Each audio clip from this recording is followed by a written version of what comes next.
Hello everyone. So this week's reading assembly, unfortunately I'm not here for.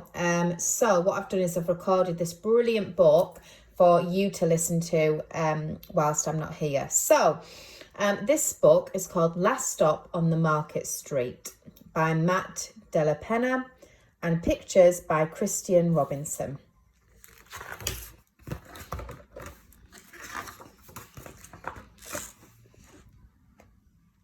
For Luna and her two grandmas, Ronnie and Grace.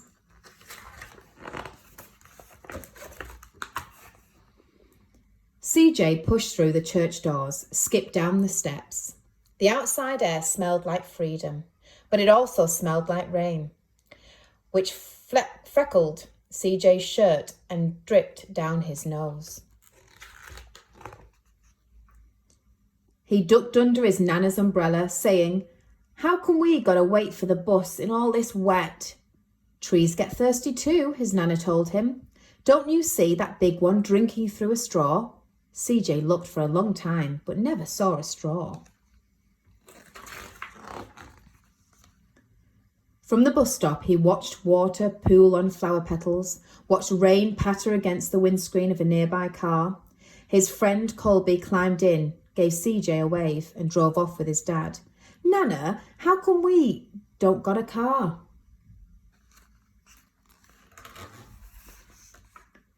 The bus creaked to a stop in front of them.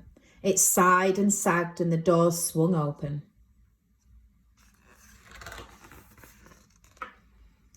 "What's that I see?"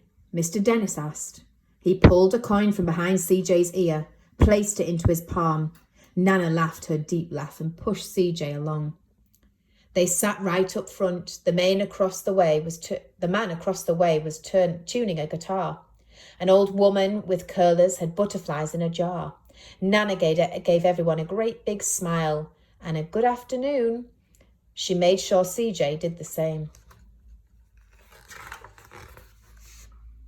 The bus lurched forward and stopped, lurched forward and stopped. Nana hummed as she knitted. "How come we always got to go here after church?" CJ said. "Miguel and Colby never have to go nowhere." "I feel sorry for those boys," she told him. "They'll never get a chance to meet Bobo or the sunglass man. And I hear Trixie got herself a brand new hat." CJ stared out the window, feeling sorry for himself. He watched cars zip by on either side, watched a group of boys hop curbs on bikes. A man climbed aboard with a spotted dog. CJ gave up his seat. "How come that man can't see?" "Boy, what do you know about seeing?" Nana told him. "Some people watch the world with their ears." "That's a fact. Their noses too," the man said, sniffing at the air. "That's a mighty fine perfume you're wearing today, Mom." Nana squeezed the man's hand and laughed her deep laugh. Two older boys got on next. CJ watched as they moved on by and stood in the back. "Sure wish I had one of those," he said. Nana set down her knitting. "What for? You got the real live thing sitting across from you. Why don't you ask the man if he'll play us a song?" CJ didn't have to. The guitar player was already plugging strings and beginning to sing. "To feel the magic of music," the blind man whispered. "I like to close my eyes." Nana closed hers too. So did CJ and the spotted dog. And in the darkness, the rhythm lifted CJ out of the bus, out of the busy city. He saw sunset colours swirling over crashing waves, saw a family of hawks slicing through the sky, saw the old woman's butterflies dancing free in the light of the moon. CJ's chest grew full and he was lost in the sound, and the sound gave him the feeling of magic. The song ended with CJ, and CJ opened his eyes. Everyone on the bus clapped, even the boys in the back. Nana glanced at the coin in CJ's palm. CJ dropped it in the man's hat. "Last stop on the Market Street," Mr. Dennis called. CJ looked around as he stepped off the bus. Crumbling pavements and broken down doors, graffiti-tagged windows and boarded up stores.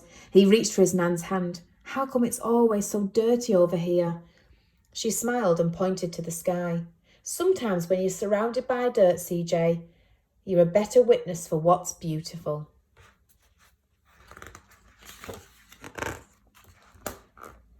CJ saw the perfect rainbow arching over their soup kitchen. He wondered how his Nana always found beautiful where he never even thought to look. He looked all around them again, at the bus rounding the corner out of sight, and the broken street lamp still lit up bright, and the stray cat shadows moving across the wall. When he spotted their familiar faces in the window, he said, "I'm glad we came."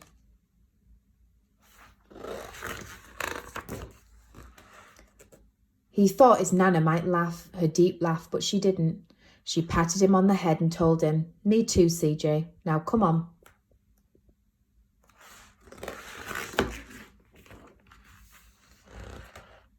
And there they are waiting at the bus stop again for the next bus. Okay. So what I'd like you to think about, everyone, after reading that, and obviously I can't really take questions because this is a recording, but I want you to think about with your teachers, where were they going? Where did they end up, his Nana and CJ? And why do you think they were there? Another question is, think about what he meant by seeing beauty in everything. Do you think that you see beauty in everything? Maybe when you walk to school or at the weekend when you're playing out with your friends. And this third question is, think about, do we appreciate everything? Are there things around us that maybe we need to stop and look a little bit closer at? Okay, everyone, right, that's the end of our reading assembly today. And hopefully I'll be able to catch up with you in the week and see what your answers were to those questions. See you later, everyone. Bye.